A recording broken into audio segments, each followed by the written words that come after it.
আওয়ামী জননী তুমি হারনি, পালিয়ে গেছো তুমি এটাই জানি। কথা বলেন ঠিক কিনা? আওয়ামী জননী তুমি হারনি, পালিয়ে গেছো তুমি এটাই জানি।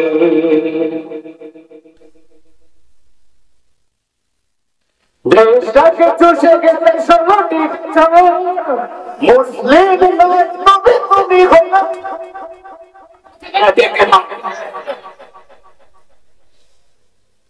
দেশটাকে চষে গেলে 16টি মুসলিম তুমি বলেছ, তুমি যে হলে মোদি জানি, পালিয়ে গেছো তুমি এটাই জানি। আওয়ামী জননী তুমি হারনি, পালিয়ে গেছো তুমি এটাই জানি। কি কথায় বলেছে না ভাই? দেশের বুক থেকে যেভাবে সম্পদ চুরি করে আস্তে আস্তে দিয়েছে, দেশের বুকটাকে যেভাবে খালি করে দিয়েছে, দেশটাকে যেভাবে ঋণগ্রস্ত করে দিয়েছে, আবার বাংলাদেশে যখন ছিল তখন বলেছে উন্নয়নের জোয়ার ভাসায় গেছে। কথা বলেন ঠিক কিনা?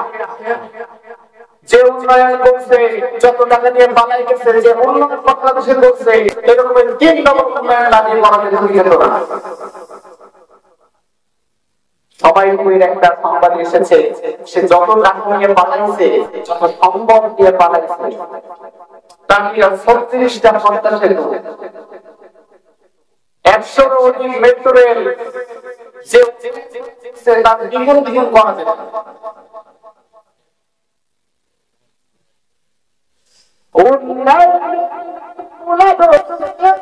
শত কোটি টাকা নিয়ে গেছে পালিয়ে,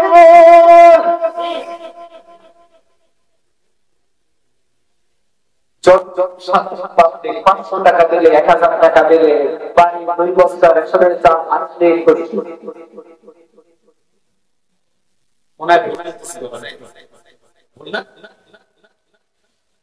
দেশের মানুষের হাতে 2 বস্তা 30 কেজি 20 কেজি রেশনের চাল ধরিয়ে ওদিকে শত শত কোটি টাকা সুইস ব্যাংকে পাচার করে বাইরে নিয়ে যায়, আর বাংলাদেশটাকে ঋণগ্রস্ত করেছে এমন ভাবে এই 50 বছরের থেকে ওটা সম্ভব নেই। বর্তমান বাংলাদেশ অবস্থা যেটা রেখেছেন, আমরা সকলেই মনে করছি স্বাধীন বাংলাদেশ। কথায় বলেছে নাকি? কিন্তু আদৌ কি আমরা স্বাধীন বাংলায় বসবাস করতে পারছি না পারছি, এটা নিয়ে দৃষ্টান্ত এবং কোরআনুল কারীম দিয়ে আমি আপনাদেরকে বোঝানোর চেষ্টা করব। আল্লাহর হাবিব সাল্লাল্লাহু আলাইহি ওয়াসাল্লাম যখন দুনিয়ায় আগমন করলেন,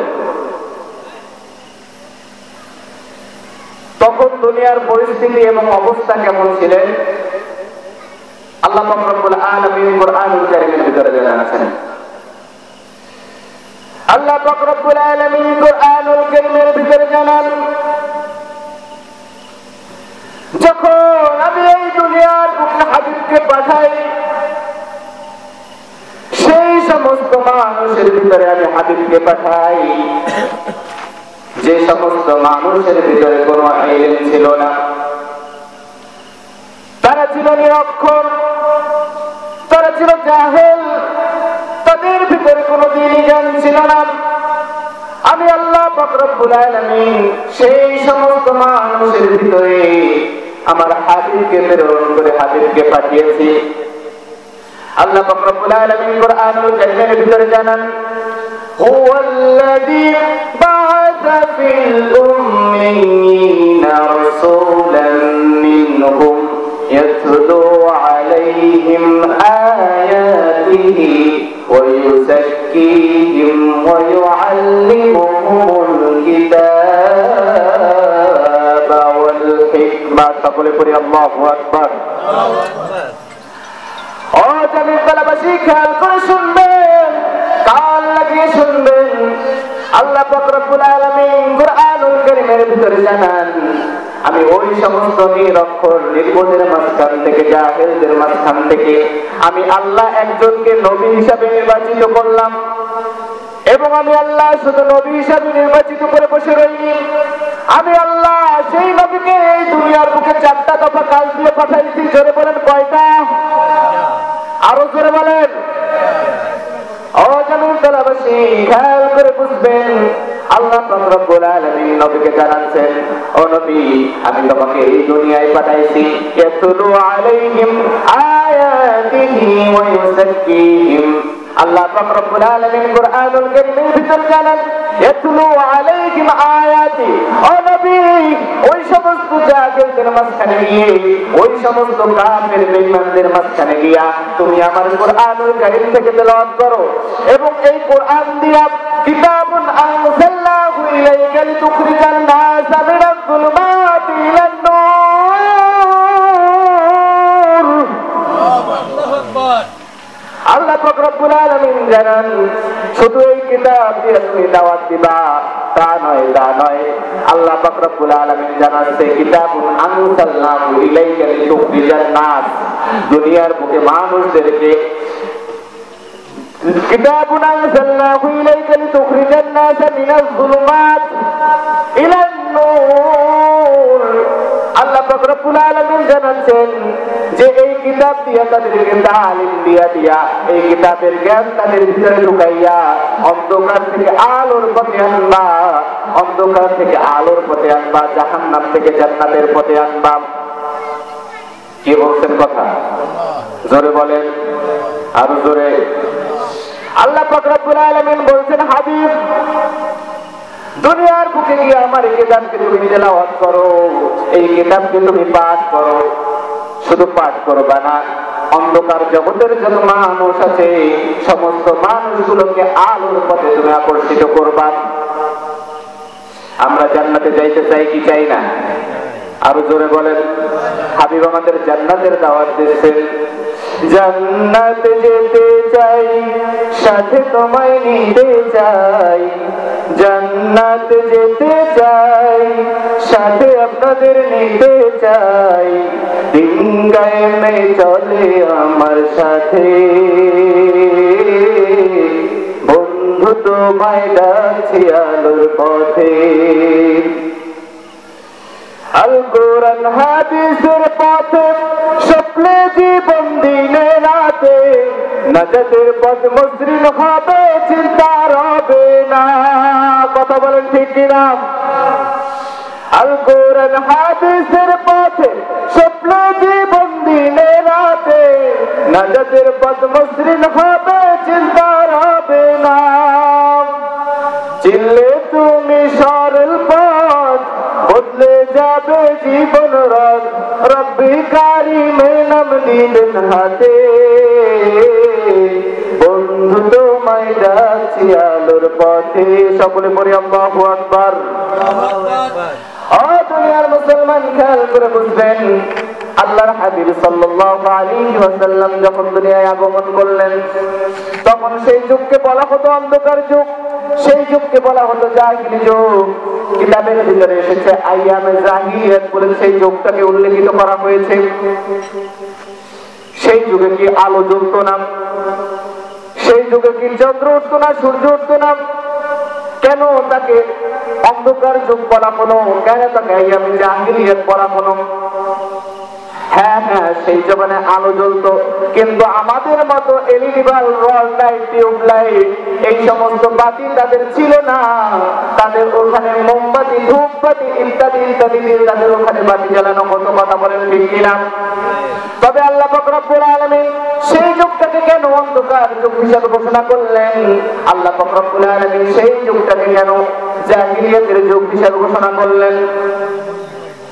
আল্লাহ পাক রব্বুল আলামিন সেই যুগটাকে জাহিলিয়াত বলেছেন যে সেই যুগের মানুষগুলো ছিল জাহিল, সেই যুগের মানুষগুলো ছিল নির্ভর, সেই যুগের মানুষগুলো ছিল অর্থ, তাদের ভিতরে দ্বীনের জ্ঞান ছিল না, শিক্ষার কোনো জ্ঞান ছিল না। এই জন্য আল্লাহ পাক রব্বুল আলামিন সেই যুগটাকে জাহিলিয়াতের যুগ হিসেবে ঘোষণা করে দিয়েছেন। আল্লাহ পাক রব্বুল আলামিন হাবিবকে জানাচ্ছেন, ও হাবিব আপনি দুনিয়ায় যে কিতাব তেলাওয়াত করবেন শুধু কিতাব দিয়ে তেলাওয়াত করবেন না, এই কিতাবের নূর দিয়া সমস্ত জাহান্নামী মানুষগুলোকে জান্নাতের পথে আনবেন। আল্লাহ পাক রব্বুল আলামিন তাকে ডাক দিয়ে জানাচ্ছেন, ইয়া আইয়ুহার রাসূল বাল্লিগ মা উনজিলা ইলাইকা মির রাব্বিক। সকলে বলি আল্লাহু আকবার। আল্লাহ পাক রব্বুল আলামিন জানান, ও নবী, দুনিয়ার মানুষের কাছে তুমি তাবলীগ করো। বাল্লাগ এই বাল্লিগ, বাল্লাগ এই বাল্লিগ অর্থ কি? তাবলীগ করো। দুনিয়ার মানুষের মাঝে তুমি তাবলীগ করো। কি করতে বলছেন? জোরে বলেন। তাবলীগ। তাবলীগ অর্থ কি? দাওয়াত, প্রচার করা, ছড়াইয়া দিয়া বিকশিত করা, এই নাম হচ্ছে তাবলীগ। আল্লাহ পাক রব্বুল আলামিন জানাচ্ছেন, ও হাবিব, দুনিয়ার মানুষের মাঝে আমার এই কিতাবকে তুমি তাবলীগ করো। এই কিতাব দিয়ে তুমি তাবলীগ করো। ওয়া ইল্লাম তাফআল ফামা বাল্লাগতা রিসালাতা। তুমি যদি এই কিতাব দিয়ে তাবলীগ না করো, এই কিতাব দিয়ে তুমি মানুষকে যদি ইসলামের পথে, দ্বীনের পথে না ডাকো, তাহলে তোমার রিসালাতের দায়িত্ব পালন হবে না। কাকে বলছেন? হাবিবকে। হাবিব জানাচ্ছেন আমাদের যে আল্লাহ পাক রব্বুল আলামিন আমাকে বলেছে যে দুনিয়ার মাঝে আমার এই কিতাবকে দিয়ে তোমরা তাবলীগ করো। কি করতে বলছেন? তাবলীগ করতে বলছেন। যদি আমি এই কিতাব দিয়ে তোমাদের মাঝে তাবলীগ না করি, তাহলে আমার রিসালাতের দায়িত্ব পালন হবে না। তাহলে আল্লাহকে আমাদের চিনতে হলে, আল্লাহকে বুঝতে হলে আগে আল্লাহ সম্পর্কে জানতে হবে কি হবে না? জোরে বলেন। এই জন্য আল্লাহ পাক রব্বুল আলামিন পরিচয় দিচ্ছেন, আলাম তারা আন্নাল্লাহ ইয়াসজুদু লাহু মান ফিস সামাওয়াতি ওয়া মান ফিল আরদি। আল্লাহু আকবার বলেন। আল্লাহ পাক বলতেছেন, আমি আল্লাহ হলাম সেই আসমান এবং জমিনের নিচে যা কিছু আছে আমাকে সিজদা করে। আমি আল্লাহ হলাম সেই। সুবহানাল্লাহ বলেন। আসমানের চন্দ্র, সূর্য, তারা, গ্রহ, নক্ষত্র, জমিনের মানুষ, পশুপাখি, গাছপালা যাকে সিজদা করে তিনি হলো আল্লাহ। আল্লাহর কোন ছেলে মেয়ে আছে? কুরআনুল কারীমের ভিতরে আল্লাহ পরবর্তীতে জানাচ্ছেন, ওয়াকুলিল হামদুলিল্লাহিল্লাযী লাম ইয়াত্তাখিযু ওয়ালাদা। আল্লাহু আকবার। আল্লাহ পাক রব্বুল আলামিন জানাচ্ছেন, প্রশংসা করো আমি রবের, শুকরিয়া জ্ঞাপন করো আমি রবের। আমি আল্লাহ এই দুনিয়ার মাঝে কোন সন্তান জন্ম দেই নাই। আল্লাহ পাক রব্বুল আলামিন পরবর্তীতে জানাচ্ছেন, ওয়াকুলিল হামদুলিল্লাহিল্লাযী লাম ইয়াত্তাখিযু ওয়ালাদা ওয়া লাম ইয়াকুল লাহু শারীকুন ফিল মুলক। আল্লাহু আকবার। আল্লাহ পাক রব্বুল আলামিন জানাচ্ছেন যে গোটা পৃথিবী যখন তৈরি করা হয়েছিল, গোটা পৃথিবীকে যখন আমি আল্লাহ বানিয়েছিলাম, তখন আমার সাথে কোনো শেয়ার ছিল না, আমার কোনো অংশীদারিত্ব ছিল না। যখন পৃথিবী তৈরি করি, সমস্ত জাহান যখন একেবারে নির্মিত ছিল, কিছুই আমি তৈরি করি নাই, তখনও আমি আল্লাহ ছিলাম। যখন এই পৃথিবী ধ্বংস হয়ে যাবে, যখন এই পৃথিবীর মাঝ থেকে কিছুই থাকবে না, তখনও আমি আল্লাহ একমাত্র একচ্ছত্রভাবে দাঁড়িয়ে থাকবো। সকলে বলি আল্লাহু আকবার। কথা বলতেছেন কে? আল্লাহ। ইন্নাল্লাহা ইয়া'মুরু, আদেশ যিনি দিচ্ছেন তাকে আমাদের আগে চিনতে হবে। মনে করেন একজন এমপি, মন্ত্রী বা মিনিস্টার রাস্তা দিয়ে হেঁটে যাচ্ছে, রাস্তা দিয়ে হেঁটে যাচ্ছে বা এই রাস্তা দিয়ে জগিং করতে করতে যাচ্ছে, তাকে কি কেউ চিনবে? কথা বলেন, চিনবে? তাকে কেউ সালাম দেবে? যখন একটা বড় গাড়ি নিয়ে সামনে পুলিশ, পিছনে পুলিশ গার্ড দিয়ে যাবে, তখন আনসার মিলিয়ে সাধারণ মানুষগুলো দেখলে তাকে সালাম দেবে, পুলিশগুলো দেখলে তাকে সেলুট দেবে। কথা বলেন ঠিক কিনা? এই জন্য আল্লাহ পাক রব্বুল আলামিনকে আমাদেরকে চিনতে হলে আগে আল্লাহ সম্পর্কে আমাদের জানতে হবে। কথা বলেন ঠিক কিনা? আসলে আল্লাহ সম্পর্কে সামান্য কিছু বৈজ্ঞানিক ভাবে আপনাদেরকে উদাহরণ দিয়ে বোঝানোর চেষ্টা করি। আল্লাহ পাক রব্বুল আলামিন বলতেছেন যে আমি আল্লাহ একচ্ছত্রভাবে শেষ পর্যন্ত দাঁড়িয়ে থাকবো। দুনিয়াও যখন ধ্বংস হয়ে যাবে, সেই আল্লাহকে আমরা কিভাবে চিনব? আমাদের নিজেদের শরীরের দিকে তাকালে চেনা যায়। কান আছে না? কান, কানের দিকে তাকালেই বোঝা যায়। এই গানের ভিতরে আল্লাহ পাক রব্বুল আলামিন 2 কোটি ইথার মেশিন সেট করে দিয়েছেন। সুবহানাল্লাহ পড়েন।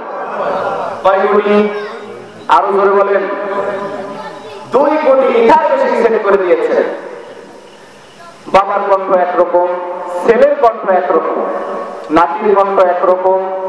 এই রকমের 2 কোটি কণ্ঠর আওয়াজ আলাদা আলাদা ভাবে পার্থক্য সহকারে বুঝতে পারে। এর নাম হচ্ছে ইথার মেশিন। আল্লাহু আকবার পড়েন। সম্মানিত ভাইরা আমার, যদি আল্লাহ পাক রব্বুল আলামিন আমাদের কানের মাঝে এই 2 কোটি ইথার মেশিন সেট করে না দিয়া আমাদের গানের মাঝে যদি একটা মাত্র ইথার মেশিন সেট করে দিত, তাহলে মনে করেন সমস্ত পৃথিবীর মানুষের কণ্ঠগুলো আমাদের একভাবে শোনা যেত। স্বামী বাইরে গেছে, রাত 12টা হয়ে গেছে, শেষ রাত্রে এসে যখন স্বামী দরজায় করানো নেই, ডাক্তার ওগো আমি বাড়ি এসেছি, স্ত্রী কণ্ঠ শুনে বুঝতে পারে। কথা বলেন ঠিক কিনা? এখন মনে করেন সমস্ত পৃথিবীর মানুষের কণ্ঠগুলো যদি এক হয়ে যেত, তাহলে চোরেদের জন্য সুবিধা হয়ে যেত। কথা বলেন ঠিক কিনা? আল্লাহ পাক রব্বুল আলামিন জানাচ্ছেন যে আমি আল্লাহ বললাম সেই আমার গুণগুলা তোমরা যদি সমস্ত মানুষের কাছে বলতে যাও, সারা জীবন যদি বলো, তাও আমার গুণাবলী বলা শেষ হবে না। কথা বলেন ঠিক কিনা? তাহলে ইন্নাল্লাহা ইয়া'মুরু, আদেশ যিনি দিয়েছেন তাকে আমাদের আগে চিনতে হবে। আসুন এরপর আল্লাহ পাক রব্বুল আলামিন কুরআনুল কারীমের ভিতরে কি বলেছেন আসুন আমরা দেখি।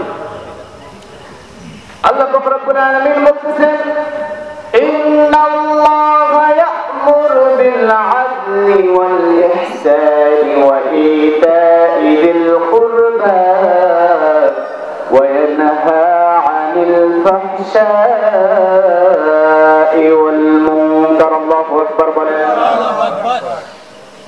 আদল, ইন্নাল্লাহা ইয়া'মুরু বিল আদল। আদল শব্দের অর্থ বোঝায় সুবিচার, ন্যায় বিচার প্রতিষ্ঠা করা। আল্লাহ পাক রব্বুল আলামিন বলতেছেন ইন্নাল্লাহা ইয়া'মুরু বিল আদল। ও হাবিব, দুনিয়ার বুকে তুমি যখন চলবা, যখন কোরআন দিয়া দাওয়াত দিবা, এই কিতাব দিয়া দাওয়াত দিবা, এই কোরআনুল কারীম দিয়া তুমি দাওয়াত দিবা, ঠিক আছে, কিন্তু যখন বিচার ফয়সালা করবা তখন ন্যায় বিচার প্রতিষ্ঠিত করো। কথা বলেন ঠিক কিনা? আমাদের দুনিয়ায় ন্যায় বিচার আছে? হ্যাঁ, আল্লাহর হাবিব সাল্লাল্লাহু আলাইহি ওয়াসাল্লামের পর থেকে 1500 বছর পর্যন্ত কেউ কি দেখেছে? 1500 বছর পর্যন্ত কেউ কি দেখেছে? এখন পর্যন্ত আপনাদের সামনে এখানে তো 70 বছর, 60 বছর, 65 বছরের মুরব্বীরাও আছে। কেউ কি কখনো দেখেছেন আপনাদের সমাজে পরিপূর্ণভাবে ন্যায় বিচার প্রতিষ্ঠিত হয়েছে?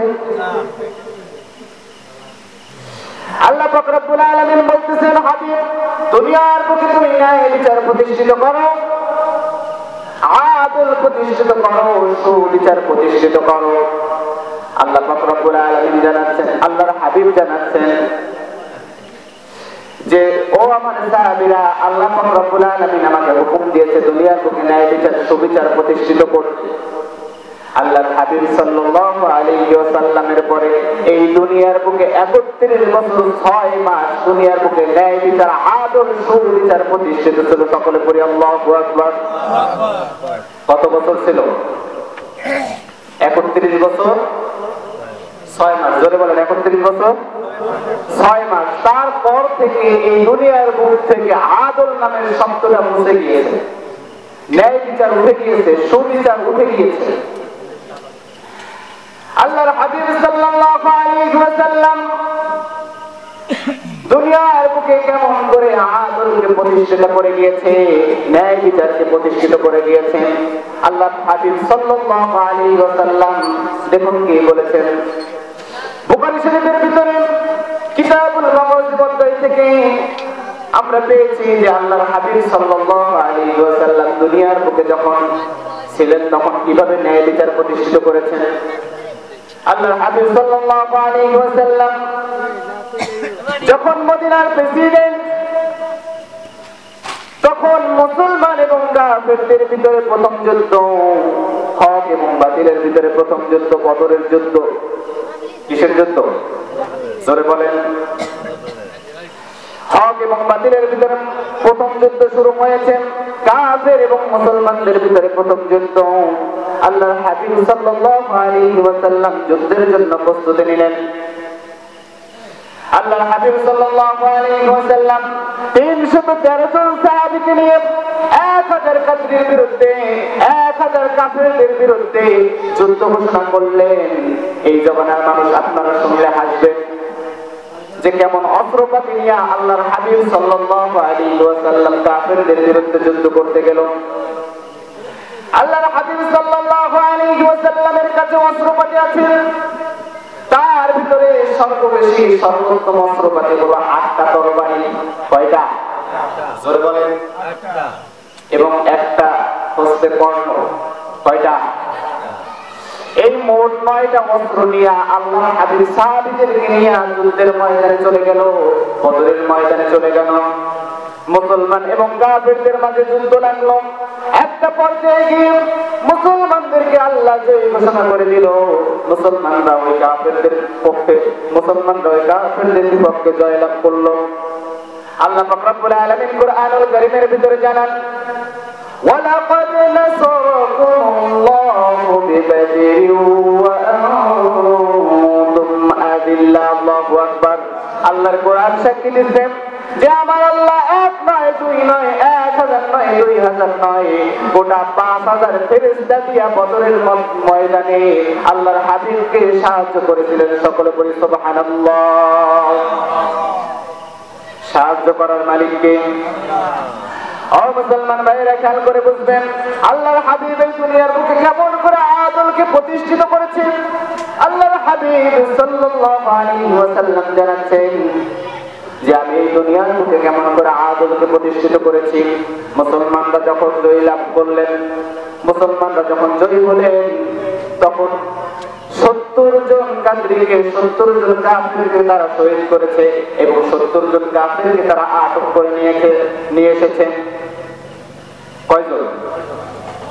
70 জনকে হত্যা করেছে এবং 70 জনকে বন্দী করে নিয়ে এসেছে, তাদেরকে ধরে নিয়ে এসেছে।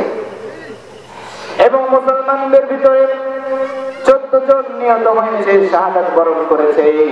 আল্লাহর হাবিব অনুমতি দিলেন, আল্লাহর হাবিব হুকুম করলেন, ও সাহাবীরা, যে সমস্ত কাফেরদেরকে তোমরা আটক করে নিয়ে এসেছো, এই সমস্ত কাফেরদেরকে মদিনার চারপাশে, মসজিদে নববীর চারপাশে এদেরকে হাত মোড়া দিয়ে বেঁধে ফেলে রেখে দাও।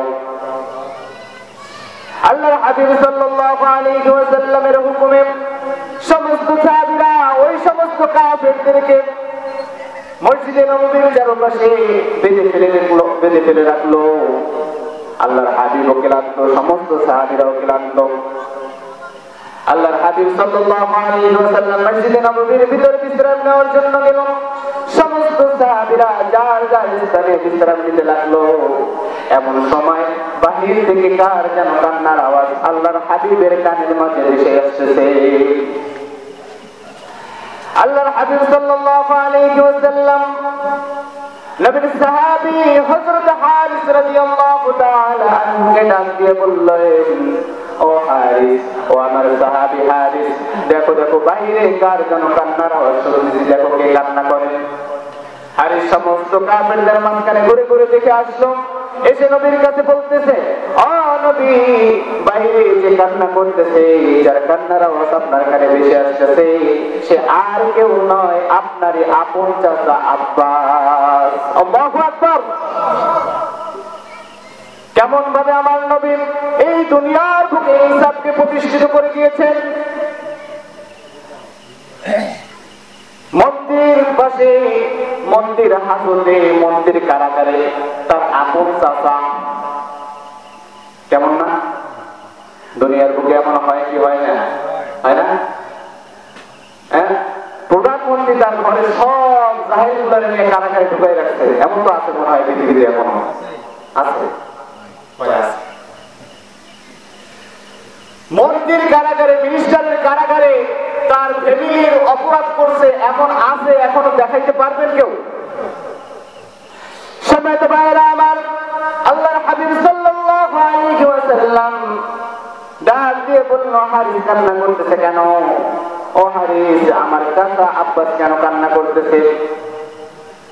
হারিস ডাক দিয়ে বলল, নবী, আব্বাসকে যেভাবে পিঠ মোড়া দিয়ে বাঁধা হয়েছে, হারিসে বলতেছে যে আব্বাসকে যেভাবে বাঁধা হয়েছে, হারিস বলতেছে আব্বাসকে যেভাবে বাঁধা হয়েছে, ওই যে খেজুর গাছের পাতা মুড়িয়ে মুড়িয়ে রশি বানানো হয়েছে, ওই খেজুর পাতার রশি দিয়ে যখন আব্বাসকে বাঁধা হয়েছে, আব্বাসের পিঠ মোড়া দিয়ে যখন বাঁধা হয়েছে, আব্বাসের শরীর কেটে রক্ত ঝরতেছে, গোস্তগুলো খসে খসে পড়তেছে।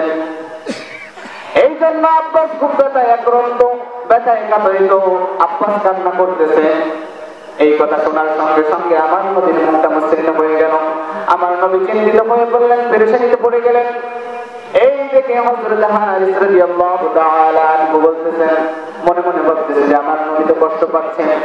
এই ভেবে বাইরে গিয়ে হারিস রাদিয়াল্লাহু তাআলা আনহু আব্বাসের রশিটাকে ঢিল করে দিল।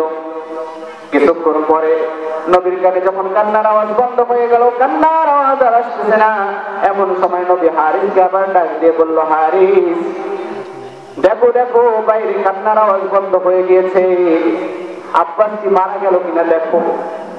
কে বলতেছে? নবী ডাক দিয়ে বলতেছে, হারিস, দেখো দেখো, আমার চাচা আব্বাস মারা গেল কিনা।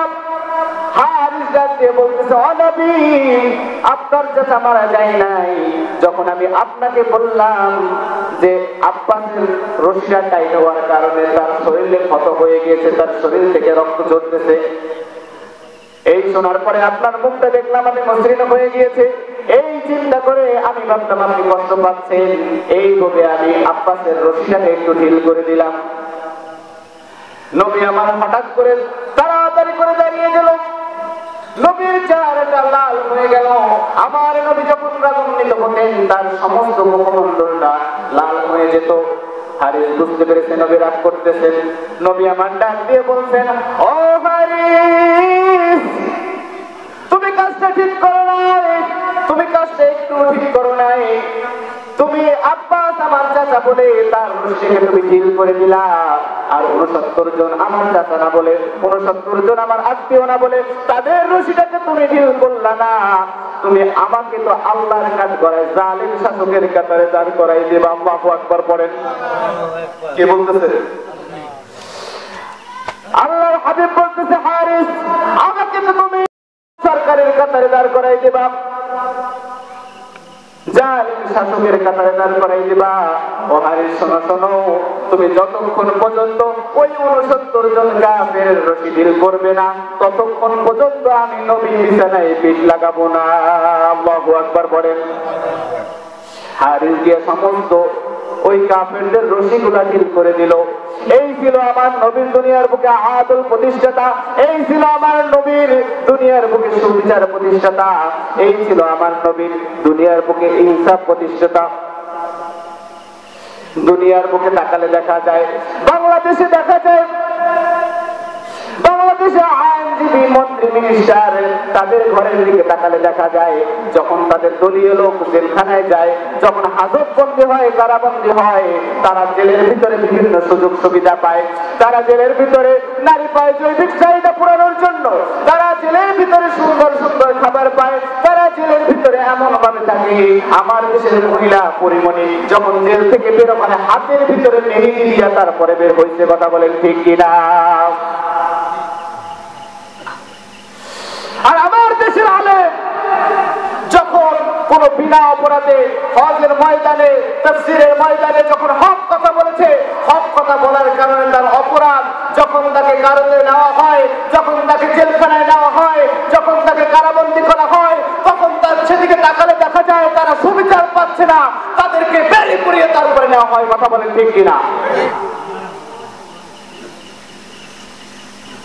বাংলাদেশ এগুলো এখনো মুক্ত হয়ে গিয়েছে, তাই না? বহুজন পালানোর পরে মুক্ত হয়ে গেছে না? মুক্ত হয়েছে। এখনো হজ করতে গেলে বাধা আসে কি আসে না? এখনো হজের ময়দানে আগে তো পুলিশ ধরে নিয়ে যাইতো, এখন বর্তমান জমানায় তাকালে দেখা যায়, এখন বর্তমানে তাকালে দেখা যায় বর্তমানে আর পুলিশ ধরে না, এখন নেতা কর্মীরা ওই সমস্ত বক্তার উপরে হাত তুলে তাদের বিরুদ্ধে কথা গেলে। কথা বলেন ঠিক কিনা?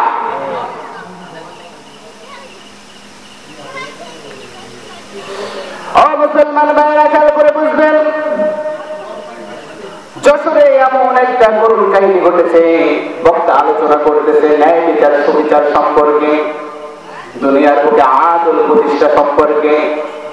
যখন এই আলোচনা করতেছিল, একটা পর্যায়ে নেতা কর্মীদের বিরুদ্ধে আলোচনা যখন চলে গেছে, যখন সুদের বিরুদ্ধে ঘুষের বিরুদ্ধে চলে গিয়েছে, ইনসাফ প্রতিষ্ঠাতা বলতে বলেছে, তারা তো ইনসাফ প্রতিষ্ঠাতা করবে না। যখন চাঁদাবাজি বন্ধ করতে বলেছে, তারা তো চাঁদাবাজি বন্ধ করবে না। একটা পর্যায়ে ওদের ময়দানে বাধা, তারপরে ওই বক্তার গায়ে হাত। এখন বর্তমানে বাংলার জমিটা আরো নৈপুণ্য হয়ে গেছে, আরো খারাপের দিকে গেছে। কথা বলেন ঠিক কিনা? বাংলার জমিনের অবস্থা খুব খারাপ। যদি অচিরে ইসলামী রাষ্ট্র আমরা কায়েম করতে না পারি, যদি আমরা ইসলামী রাষ্ট্র কায়েম করতে ব্যর্থ হয়ে যাই, আবারও ওই সমস্ত জালিম সরকারদের আয়তায় আমাদের থাকতে হবে। কথা বলেন ঠিক কিনা? বাংলার জমিন গড়তে হলে আগে সমস্ত মুসলমানদেরকে এক হয়ে ঐক্যবদ্ধ হয়ে বাংলার জমিনটাকে ইসলামের দিকে আগিয়ে নিয়ে যেতে হবে। কথা বলেন ঠিক কিনা? মুসলমান ভাইয়েরা খেয়াল করে বুঝবেন, আমার দেশের যত আলেম ওলামা আছে, ওদের ময়দানে কথা বলার কারণে, হক কথা বলার কারণে, সত্য কথা বলার কারণে তাদের কারাগার হয়েছে। 1 বছর, 2 বছর, 5 বছর, 10 বছর, 13টা বছর পর্যন্ত জেল কেটেছে। আমার দেশের এমন আলেম আছে না নাই? আমির হামজা কয় বছর জেল কাটছেন? 3 বছর। আল্লামা সাঈদী কয় বছর জেল কাটছেন? 13 বছর। কয় বছর? মুসলমান ভাইরা খেয়াল করে বুঝবেন, বহুজন বলতেন যে এই দুনিয়ার বুকে আদল প্রতিষ্ঠা করে মদিনার সনদে দেশ চালাবে। তারপরে আবার বলতেছে যে আমার বাংলাদেশ, সোনার বাংলাদেশ, আমি ইসলাম অনুযায়ী চালাবো। কথা বলেন ঠিক কিনা? তাহাজ্জুদ পড়তেন কি পড়তেন না? তাহাজ্জুদ বুঝেছিলেন? এখন বলতে সমস্যা নেই, আছে নাকি? গতবার করে গেছি নাম ছাড়া, এবার নাম ধরে সমস্যা আছে। আবু জাহেলের নাম ধরে যেভাবে আমরা বলি, যেভাবে ফেরাউনের নাম ধরে বলি, যেভাবে নমরুদের নাম ধরে বলি, এইভাবে হাসিনের নাম ধরে বললে তো কোনো সমস্যা নেই, আছে নাকি? হ্যাঁ, মুসলমান ভাইরা খেয়াল করে বুঝবেন, আবার দেশের যত আলেম ওলামা কথা বলার কারণে কারাগারে গিয়েছেন। সে বাইরে বলতো আমি ইসলাম অনুযায়ী রাষ্ট্র চালাবো, কিন্তু ভিতরে ভিতরে যখন ইসলামের হক কথা বলা হতো, সেই সমস্ত আলেমদের উপরে নির্যাতন নিষ্পীড়ন চালাইছে কি চালায় নাই? কত সুন্দর। আবার বলতেছে যে সময় হোক, সুযোগ হোক, আবার বাংলাদেশে আমি আসবো। আসো, তিতুমিরের পাশের কেল্লার একটা বাসও থাকবে না, সমস্ত বাসগুলো বাংলার জমিনের মানুষের হাতে উঠবে, তোমাকে আবার পিটিয়ে মামুর বাড়ি দিল্লি পাঠিয়ে দেবে। কথা বলেন ঠিক কিনা?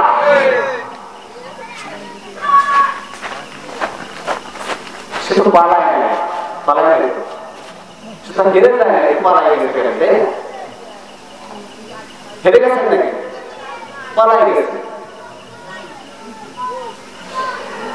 আমি জননী তুমি হারনি, পালিয়ে গেছো তুমি এটাই জানি। কথা বলেন ঠিক কিনা?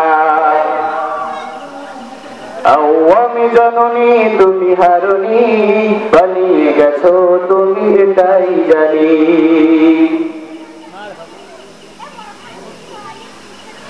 দেশটাকে চুষে গেলে 16টি বছর, মুসলিম নয় তুমি, তুমি হলে চোর। কথা বলে ঠিক কিনা? দেশটাকে চুষে গেলে 16টি বছর, মুসলিম নয় তুমি, তুমি হলে চোর। তুমি যে ভোলে মুদির রানী, পালিয়ে গেছো তুমি এটাই জানি।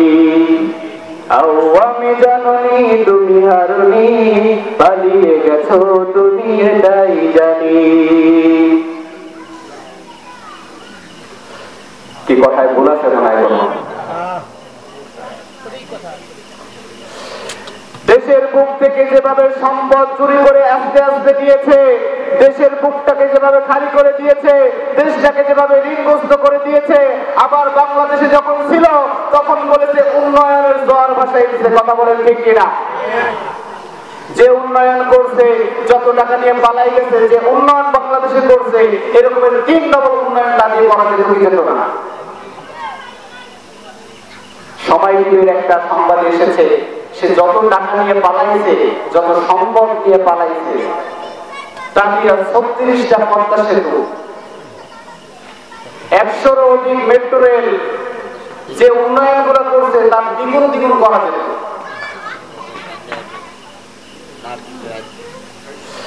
উন্নয়নের নামে মূলা ধরিয়ে 100 কোটি টাকা নিয়ে গেছে পালিয়ে।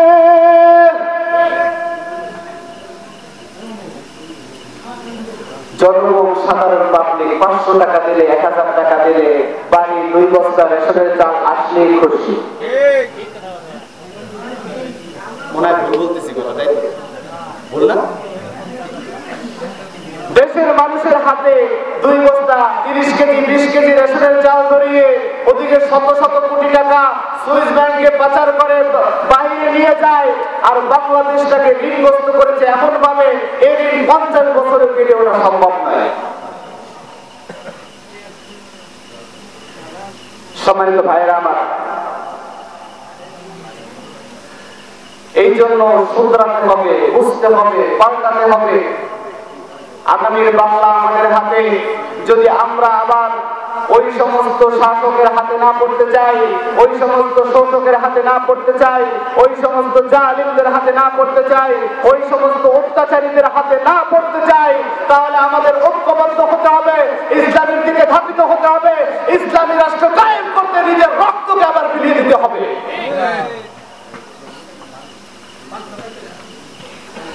মুসলমান ভাইয়েরা খেয়াল করে বুঝবেন, যাবে আল্লাহর হাবিব সাল্লাল্লাহু আলাইহি ওয়াসাল্লাম তার সাহাবীদেরকে নিয়ে বাংলার জমিন সহ সারা পৃথিবীতে ইসলামী আইন কায়েম করার জন্য, ইসলামী শাসন প্রতিষ্ঠা করার জন্য আল্লাহর হাবিব নিজে রক্ত দিয়েছেন। সমস্ত সাহাবীরা কত রক্ত ঝরিয়েছে, হাজার হাজার সাহাবীরা তার নিজের জীবনকে উৎসর্গ করে দিয়েছে। এমন আছে না নাই? মুসলমান ভাইয়েরা খেয়াল করে বুঝবেন, আল্লাহর হাবিবের একজন সাহাবী আব্দুল্লাহ ইবনে হুযায়ফা নবীর হুকুমে চলে গেল রোমদের বিরুদ্ধে যুদ্ধের ময়দানে যাওয়ার পরে রোমের হুকুম, রোম সম্রাটের হুকুম যে মুসলমানদের, আমি শুনেছি ওদের ইমানের জোর অনেক বেশি, মুসলমানদের ইমানের জোর অনেক বেশি, এইটা আমি পরীক্ষা করব। তোমরা যদি যুদ্ধে পরাজিত হও, তারপরেও কিছু মুসলমানকে আমার দরবারে ধরে নিয়ে আসবা। মুসলমান ভাইয়েরা খেয়াল করে বুঝবেন, একটা পর্যায়ে গিয়ে মুসলমানদের কিছু সৈন্য, সাথে আছে আব্দুল্লাহ বিন হুযায়ফা, সেনাপতির দায়িত্ব তার, সেই সেনাপতি সহ কিছু সৈন্য, মুসলমানদের কিছু সাহাবী, আল্লাহর রাসূলের কিছু সাহাবী ওই কাফেরদের হাতে বন্দী হয়ে গেল। একটা পর্যায়ে এসে রোম সম্রাট জিজ্ঞেস করতেছে, তোমরা যে ইসলামের পক্ষ হয়ে আমার বিপক্ষে যুদ্ধ ঘোষণা করলা, যুদ্ধ করতে এসেছো, এখন যদি আমি তোমাদেরকে মেরে ফেলি? আব্দুল্লাহ বিন হুযায়ফা কোনো কথা বলে না। মুসলমান ভাইয়েরা খেয়াল করে বুঝবেন,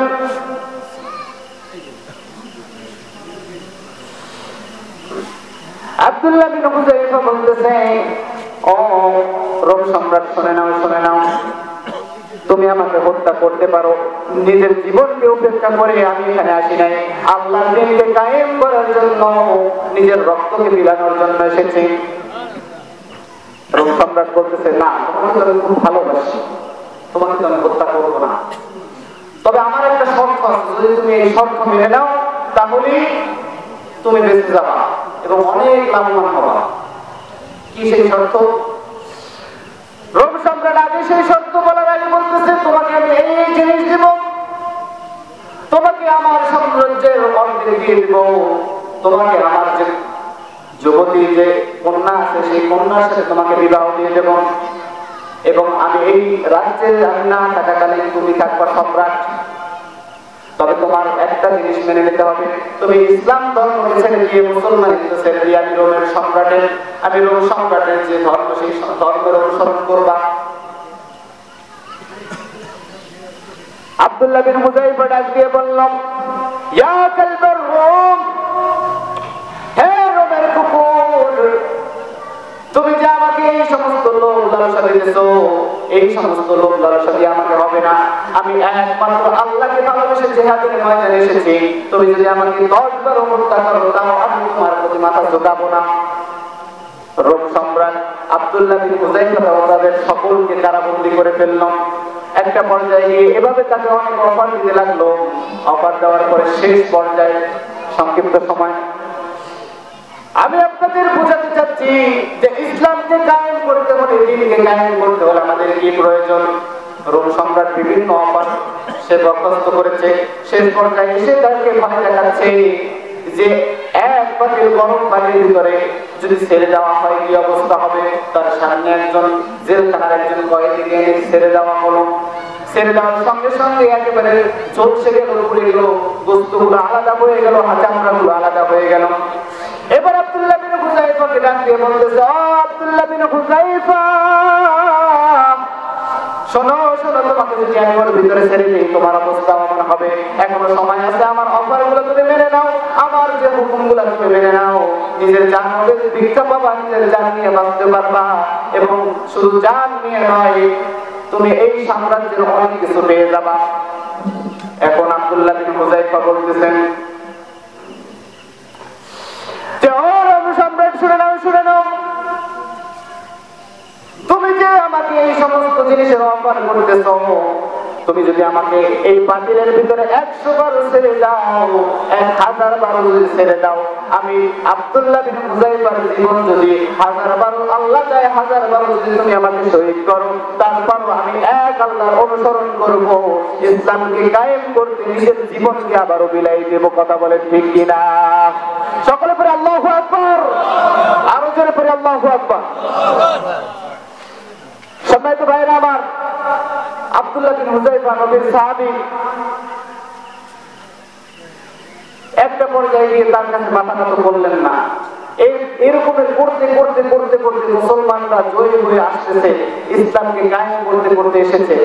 সম্মানিত ভাইয়েরা আমার, আবারও বাংলার জমিনকে যদি ইসলামিক রাষ্ট্র হিসেবে কায়েম করতে হয়, ইসলামিক দেশ হিসেবে করতে হয়, তাহলে আমাদের আবার আবু সাইদ হতে হবে, আমাদের আবার আব্দুল্লাহ বিন হুযায়ফা হতে হবে, আমাদের আবার মুক্ত হতে হবে, ওদের মতো রাস্তায় নামতে হবে, রাজপথে নামে নিজের রক্তকে আবার বিলিয়ে দিয়ে আবার বাংলার জমিনে ইসলামকে কায়েম করতে হবে। কথা বলেন ঠিক কিনা? রাজি আছেন তো ইনশাআল্লাহ? আল্লাহ পাক রব্বুল আলামিন কবুল করে নেন, সকলে পড়ে আমিন।